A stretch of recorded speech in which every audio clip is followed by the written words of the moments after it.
We have proceeded too far now with the matter that has been brought to us for this time for any kind of review or retrospect. But suffice it to say that what the Lord is saying to us is gathered around the first words of the 42nd chapter of Isaiah. Behold my servant, whom I uphold, my chosen, in whom my soul delighteth. I have put my spirit upon him. The servant of the Lord. The meaning of servanthood and service. I glance back to the chapter before that, chapter 41, at verse 8. We see that this divine conception and thought of servanthood was in the first place related to Israel. Thou Israel, my servant, Jacob, whom I have chosen, the seed of Abraham, my friend. We have seen that whereas the great thought of ministering to God in the midst of the nations and unto the nations was wrapped up with the call of Israel,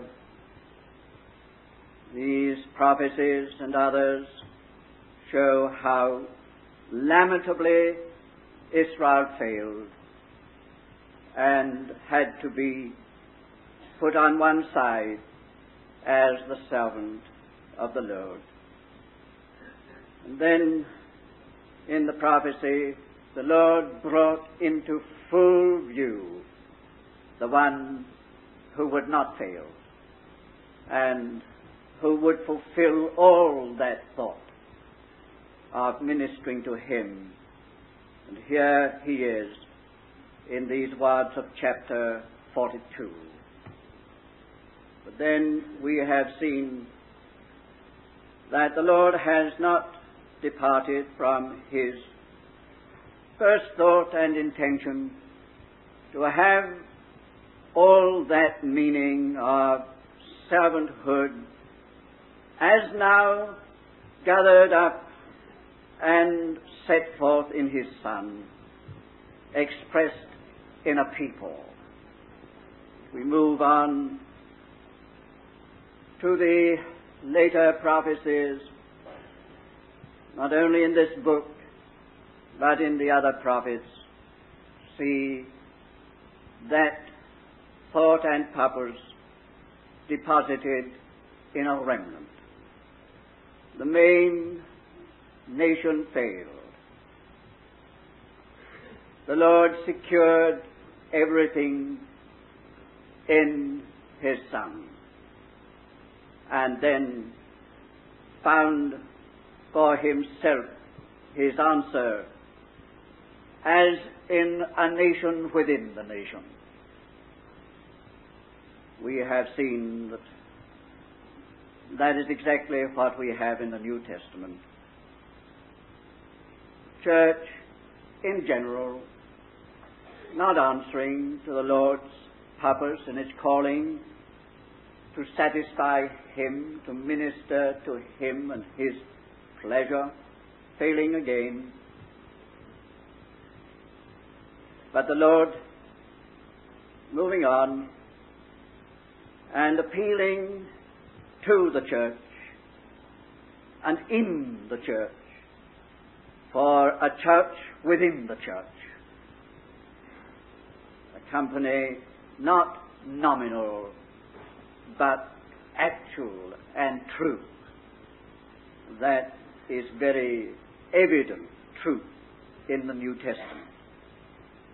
What we are then concerned with is the nature of this kind of service and servanthood that will bring to God that upon which his heart is set, will satisfy him in establishing in the universe that law of service or ministry to God.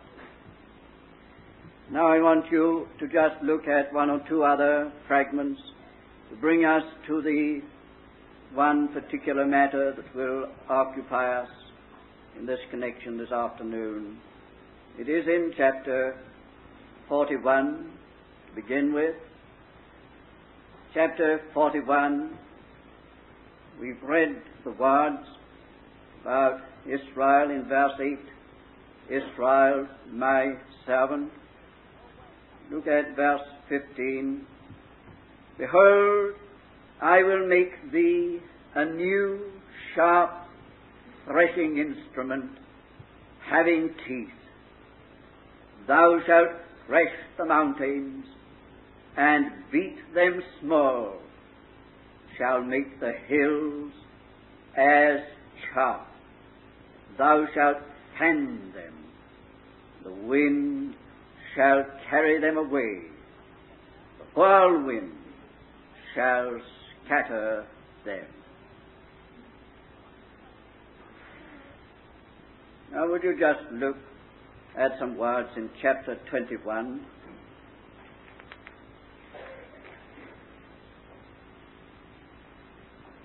At verse 10, O thou, my threshing ground, and the corn of my floor, O thou, my threshing, and the corn of my floor. Turn on to chapter 28.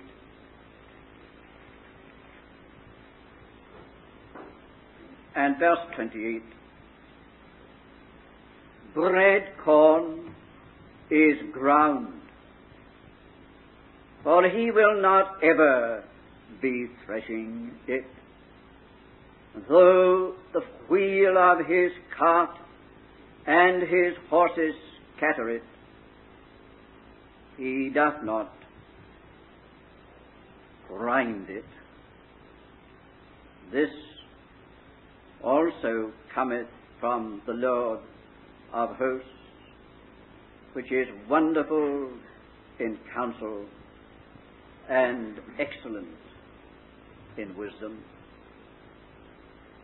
Here is one more of the number of conceptions of the servant of the Lord in these prophecies of Isaiah. A new, sharp, threshing instrument.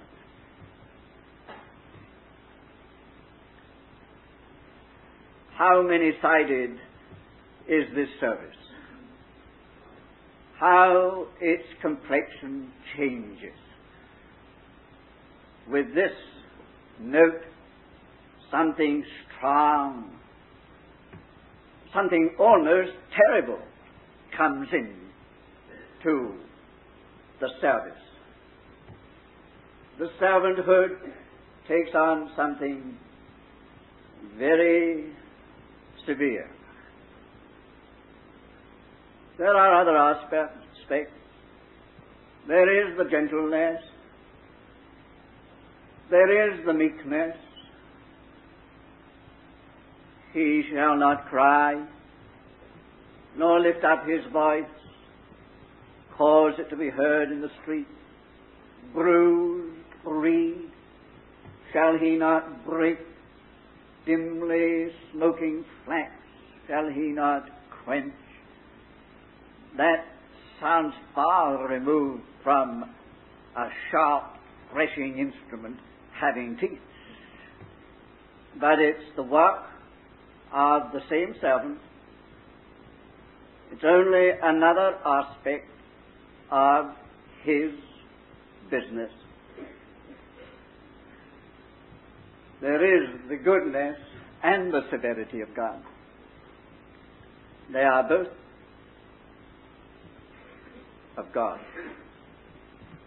Now, before we look at this sharp threshing instrument, let us note one very important thing. While I read those other passages in chapter 21 and 28, there, coming to this passage in 41, you can observe a transition. It is the transition from being threshed to become yourself the thresher. In the two passages, it's quite clear that Israel was threshed. O thou my threshing.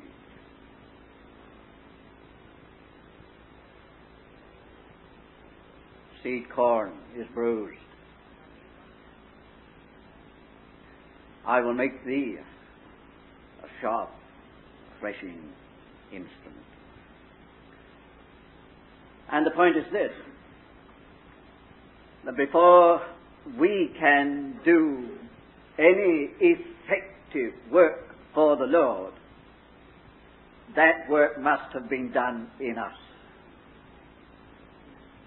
This is a very important, a very vital part of the service of the Lord, to be a sharp threshing instrument, as we shall see. It is something important to the Lord, something necessary to Him. He must have it. He must have a ministry that corresponds to this idea of a sharp threshing instrument. But, dear friends, it might be all too easy to assume the business of a sharp threshing instrument, begin to handle people and situations very roughly. Any such business can only be done by those who themselves have been through the threshing and the bruising. It's only safe and only right that it should be so. And so it was with Israel. What a threshing the Lord did with Israel. What a bruising He gave them. Many times, particularly in their history. And I suggest to you that the remnant that returned from the exile knew in their own experience what being threshed means, and really bruised, softened, broken, humbled,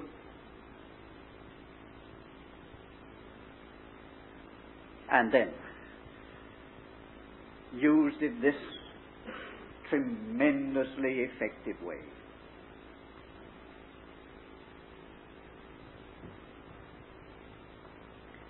That may explain a very great deal. The strength, the power, the tremendously searching, effective ministry of the church can only be done as the result of the church having itself been dealt with in that way.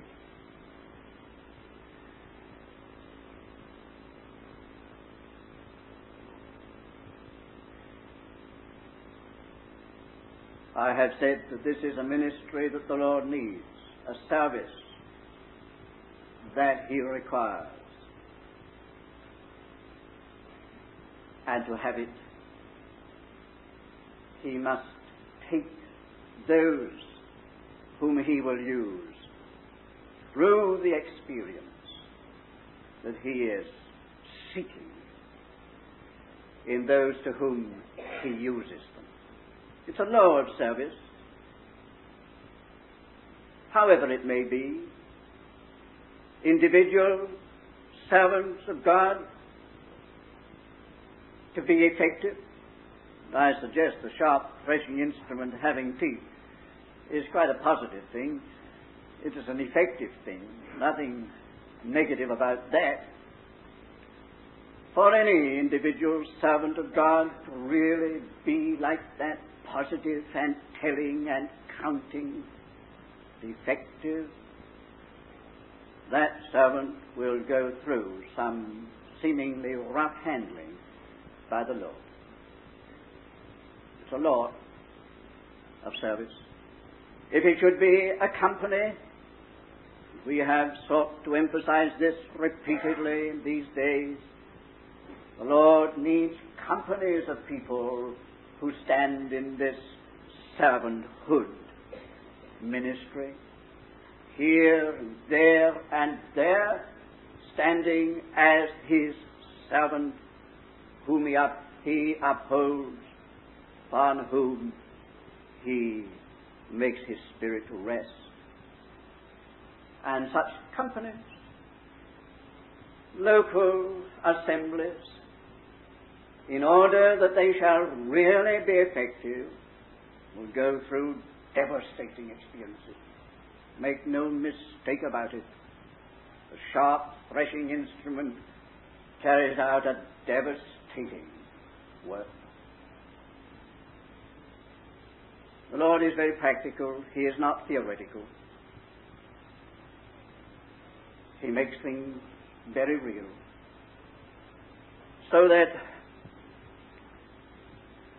this, which here in the symbolism is likened to a machine, is not really a machine.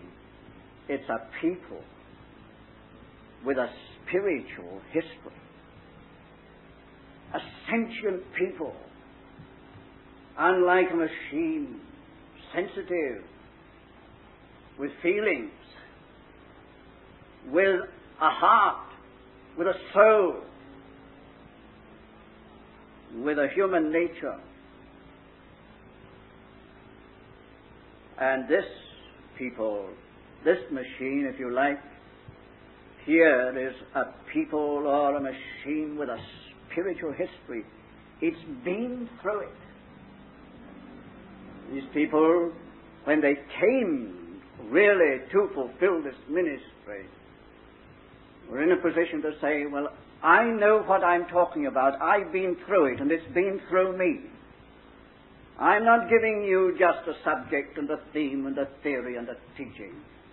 I know this thing in my very being. I've been through it. That is what is here. You dare not come to Isaiah 41:15. I will make thee a sharp threshing instrument until you have been to Isaiah 21:10. My threshing. Realize that? Well, now that sounds pretty hard. But as I've said, that may explain quite a lot, mayn't it? Why the Lord deals with us so severely. Why He is not going to allow us to be in a false position if we are going to be of any value to Him. Why He takes us through it. Why we become His threshing. And the corn that is bruised, corn that is bruised. Well, having said that, and I trust you grasp it, and that it may be some help, some explanation of your experience, we can proceed to look at the function of this instrument. That is, what it does, its effect. This ministry, this kind of service is, in the first place, something that challenges. Get in your mind's eye the threshing instrument advancing toward the standing corn. And as it comes into contact, it's an interrogation. It's a challenge. It says, in effect, what are you? What have you got? Are you worth anything? I'm going to find that out. It's a challenge. And is there anyone here this afternoon who will say that such a ministry is unnecessary in these times or at any time? The interrogation of profession, of what is standing there in the field, is occupying the ground, the interrogation of it as to what it is. What are you? No, when the Lord gets to work on us, that's the thing that immediately arises. What we are and what we've got. This is only one way of speaking of it. Speaking in general, you can say, whenever the Lord begins to bring us under His flail, under His testing, into days of severe trial, the very first thing that is discovered is what we are and what we have got, isn't it? Can you really stand up to this? Have you got something with which to meet this testing? Don't you think it's important that that should be discovered and revealed? Say again, it is not the Lord's will that any should be in a false position, a mere profession without possession. So, if He needs a ministry, He needs you and me, and He needs companies. Oh, He would that the whole church would be of this kind, as He intended Israel to be and did intend the church to be. He would have this kind of ministry fulfilled, that first of all is ever discovering what there is for God in profession, in the whole system of things, all that which is spread over the earth, standing there and occupying the ground. What is its worth? What is its value? What has it got? What is the truth about it? The Lord has to have a ministry that does that, finds it out. See? I only heard last week of somebody who had thought that they were Christians, and having been asked if they were Christians, they were a Christian, said yes. They went to church, they took communion, and read the Bible, prayed the prayers, went on with the whole Christian form of things, and then came into the home and circle of some very thoroughgoing Christians. Nothing was said, but here it was. There was something different. This was not just formal, the Christian system. This was not the nominal state of things. This was real. Real. A life with God there. And that person went to her room and had a bad night. Came down next morning and said, look here, I don't think I'm a Christian at all. Really, am I saved? Can you tell me? Of course, that opened the door for some very thoroughgoing dealings between the difference in mere profession, nominalism, and Christian practices and life, reality knowing the Lord. And I'm glad to say that that person came clean through into a new place altogether of assurance. But it required, you see, something that really exposed the falsehood, manifested the real state of things. And that is a ministry that is necessary. The people who've been through it with God had some very drastic handling by Him will, amongst other things, have that effect of being present as His challenge to all unreality, His challenge to all falsehood, His challenge as to what really is there. And it may be that here this afternoon the Lord would do that work, find out things and challenge someone here. You've gone to church. You've taken communion. You may read the Bible, more or less. You may pray sometimes. But the sharp threshing instrument would challenge you today. What really have you got if you were put to the test? What have you got? Believe me, dear friends, the whole of Christianity is going to be put to that test. It has begun.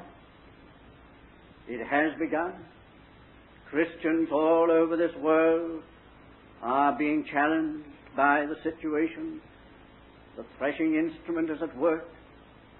And it's being found out whether they've got the real thing or whether it's only a profession. It's at work. The day has already begun when this very thing is coming to the whole of the professing church. Let there be no mistake about it. Well, first of all then, the threshing instrument challenges and asks or confronts with the question, what are you? What have you?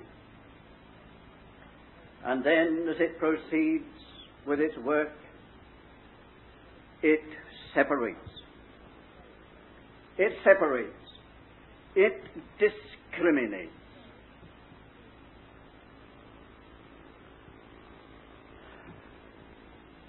You see what it is doing? There is the chaff. There are the husks. There is that which is apparent on the outside. There is that covering. There it is. The sharp threshing instrument gets to work to separate between what is merely and only external, outward, and that which is truly inward, the grain, to separate. Yes, it's a great discriminating ministry. Another prophet, Prophet Jeremiah, whose life and ministry had so much to do with the false in Israel, asked a question in the name of the Lord of the people. His question was, "What is the chaff to the wheat, saith the Lord of hosts?" What is the chaff to the wheat, saith the Lord of hosts? Chaff. That which is so light, so flimsy, so superficial, can be so easily carried away by any draught that blows.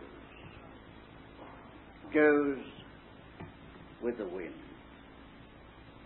The light stuff. Oh, I'm not trying to make up something this afternoon. Anyone who has any concern about the state of things today will feel a poignancy, a pain over the superficiality, the lightness, the frivolousness of a great deal of Christianity.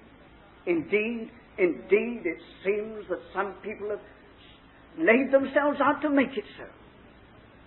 Turn Christianity into having a good time and the best of both worlds. All their attractions are, come and have a good time. When you look into it to see what it is, it's all so light, so frivolous, so superficial. A lot of that today. I'm not exaggerating, and God knows how I hate anything like unnecessary criticism. But the spirit of a prophet, I don't claim to be a prophet, but the spirit of a prophet demands that the ministry of the sharp threshing instrument shall come alongside of every other kind of ministry, to first challenge, then to discriminate, to separate between what is true, what is false. The chaff may be a deception. It may be a deception. You may go to the wheat field where it's all growing, standing up, take hold of an ear, and when you press it, you find nothing in it. Husks. It's empty. It's a lie. It's a deception. Do you think God is going to be ministered to by that sort of thing? Just an outward deception. No, the sharp threshing instrument, a ministry of such character, will always find out whether the thing is true or false. It's a very necessary thing. It's necessary for it to be done in you and in me, finding out whether there's any deception about our position, any lie in our position, how far it is true. And I say again, God needs a ministry that will do this, that will, by His mercy, make those who are in a false position realize how false their position is and seek for reality.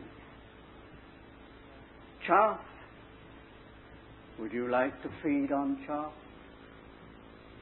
How much satisfaction and growth would you find in a diet of chaff?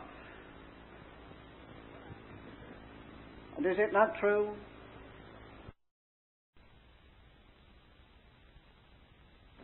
How much satisfaction and growth would you find in a diet of chaff? And is it not true? Very, very much today in ministry, in Christian life, on which Christians are feeling that brings no satisfaction.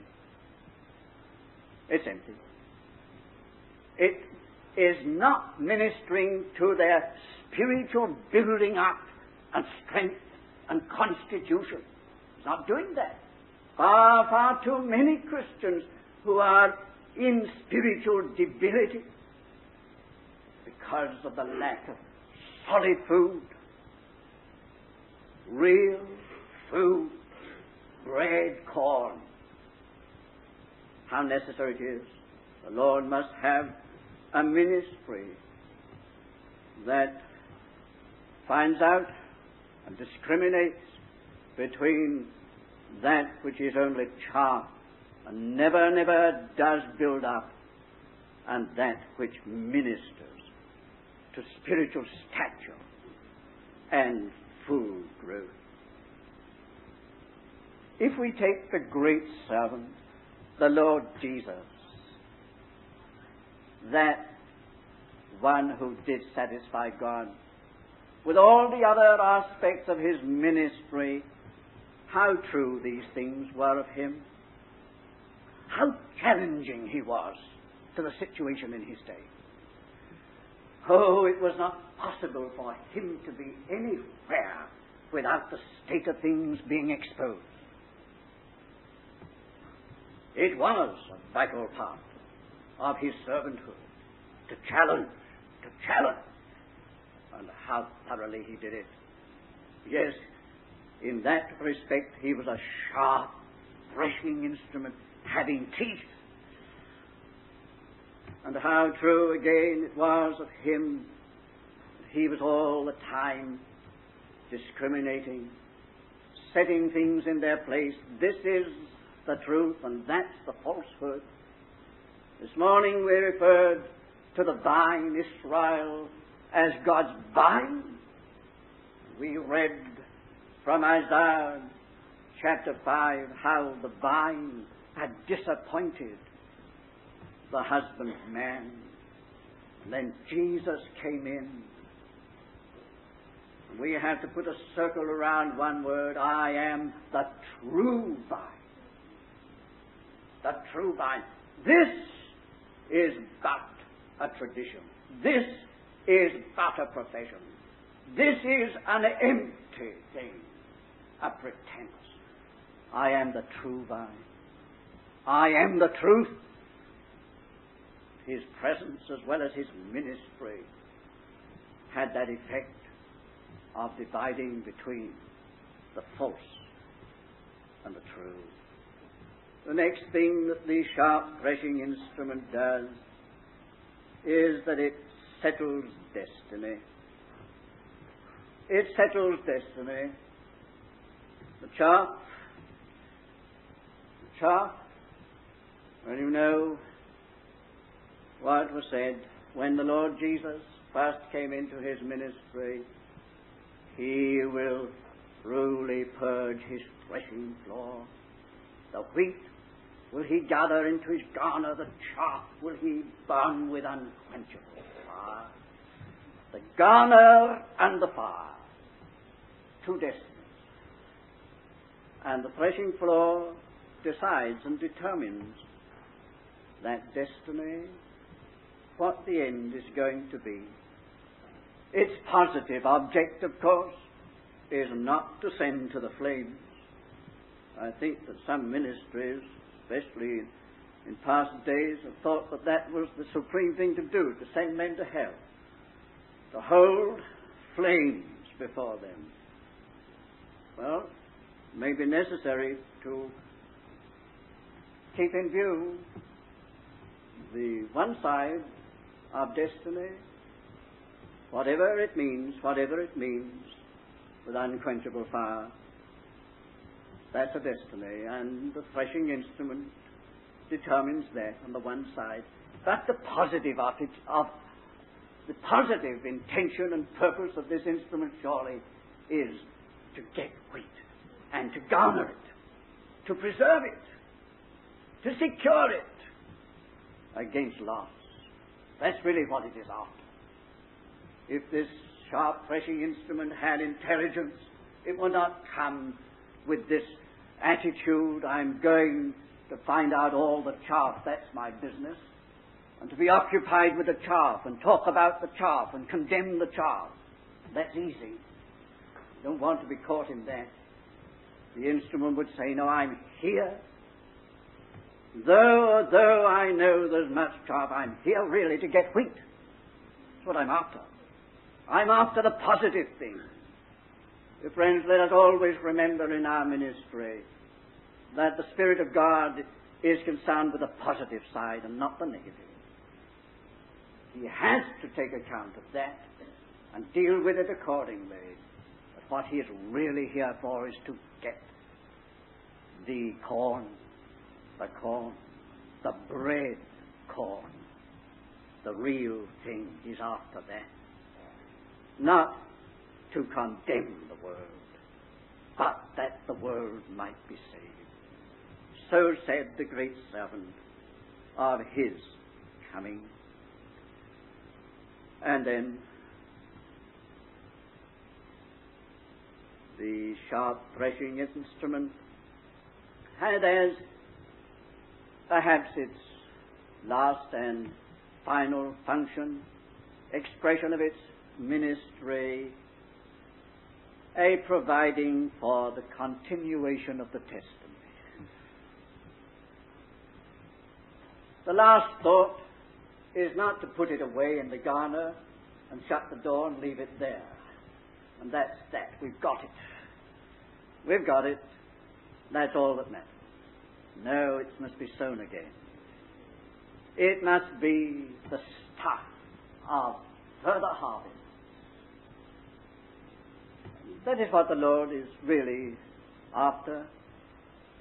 To carry on, perpetuate, and extend the testimony. He's after spiritual increase. But to get it, it's a sharp threshing instrument. You see, something very drastic.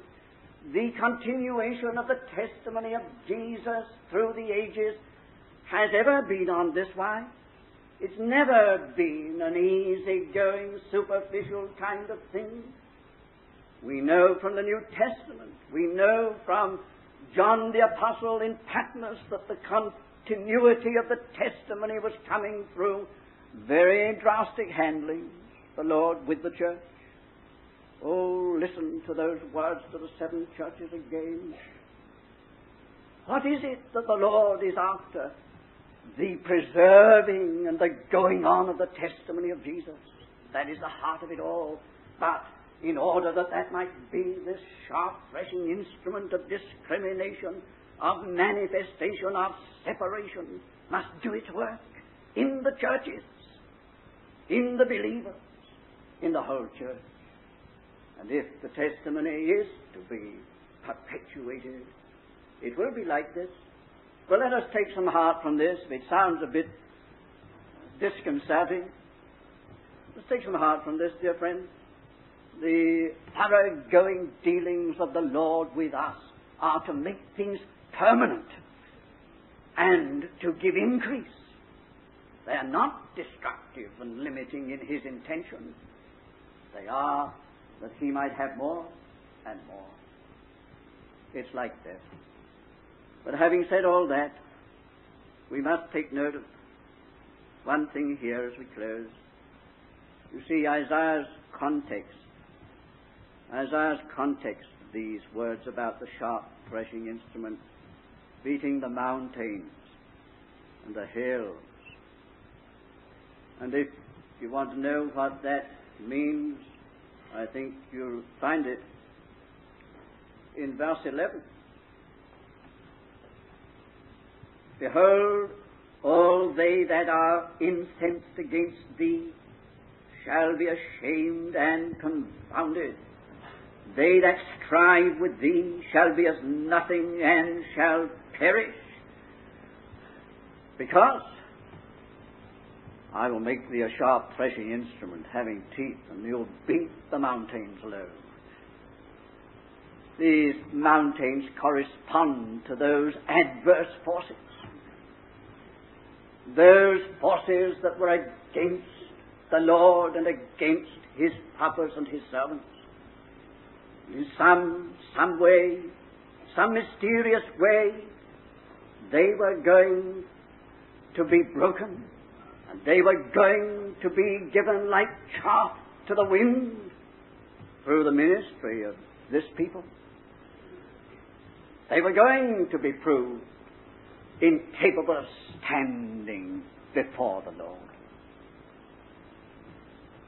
The mountains, the hills, the incensed against thee will not be able to abide if you're a people like this. Well, again, take one glance at the great servant. What mountains of opposition. What mountains of incensed people against him. What's he done with them? Jewry was a tremendous mountain against him, set for his destruction, incensed against him. Oh, how incensed against him. Crucify him. Away with him. Crucify him. What's he done with it? He's plucked that mountain up and cast it into the sea being the nations. It's sunk in the nations. He's done it. Now, that sounds hard, but you know, the Lord must have a ministry that really does overthrow the forces of evil. There's more to say about that perhaps later, but there it is. But let us close. A disciplined, purged, separated people are a great force against everything that is set against God. They are. They mean something to the hostile forces. Well, this was very true of the Lord Jesus. And it is intended to be true of us. I wonder if you can really grasp this and appropriate it. See, the Lord wants a ministry of this kind today. He needs it. He needs your company where you are. And I could mention the various places that are represented here. He wants that company there, there, and there to be, amongst all the other things of servanthood, a sharp threshing instrument, having teeth that will challenge all that is around as to what it's got and what it is. Not by your words, but what you are. What you are. And that will discriminate and separate. It'll go on. You get into trouble for it. And a lot of trouble. But it's got to be done. Between falsehood and truth. It will do all this. The Lord needs such an instrument. Well, I haven't made this up. This is not my conception. I have given you the scripture. The Lord said to Israel, and Israel failed. And he transferred it to an Israel within Israel.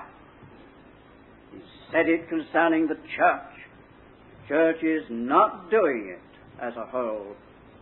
And so he transfers it to the church within the church. He says, I have made thee a sharp threshing instrument, having teeth. Lord, give us all the meekness, humility that is needed to fulfill that ministry.